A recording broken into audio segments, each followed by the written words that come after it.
Dobro večer, poštovani gledalci. Iako je tokom dana u našim krajevima bilo sunčano, slab i umeren severac, činio je da su nam na trenutke bili neophodni jakna ili džemper. Temperatura je uglavnom bila oko proseka, ponegde ispod prosečnih vrednosti. U najtoplijem Negotinu izmeren je 21 stepen, a ovo su vrednosti izmerene proteklog sata.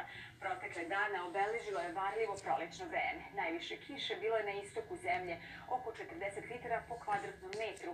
Padavina je bilo u Pomoravlju, Podunavlju i Sremu, između 20 i 30 litara kiše po kvadratnom metru, a u ostalim krajevima do 10 litara. Stručnjaci kažu da su neophodne nove padavine kako bi bile zadovoljene potrebe svih useva.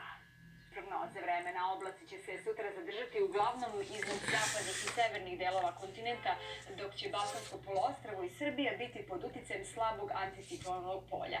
To znači da će u Srbiji biti lepše vreme nego danas, više sunca, manje oblaka, ipak ponegde je moguća slaba kratkotrajna kiša. Očekuje se priliv toplijeg vazduha, pa će temperatura biti prijatnija, sutra do 25 stepeni. Početak vikenda u glavnom gradu uz manje oblaka, više sunce i prijatniju temperaturu.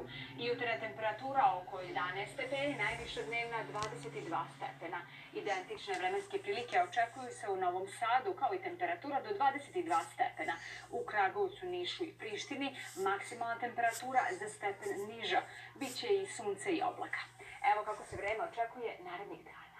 Snažan ciklon pogodio je Bangladeš i za sobom ostavio poplavljene gradove i sela. Slikom vas vodimo u taj deo sveta. Pred nama je najsunčaniji i najtopliji dan ove sedmice, kada će raspoloženje, pretpostavljamo, biti najbolje.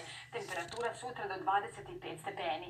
Narednih dana promenljivo prolećno vreme i temperatura oko proseka i malo ispod prosečnih vrednosti. Poštovani gledalci, hvala na pažnji. Ostanite uz RTS, uskoro počinje naš dnevnik.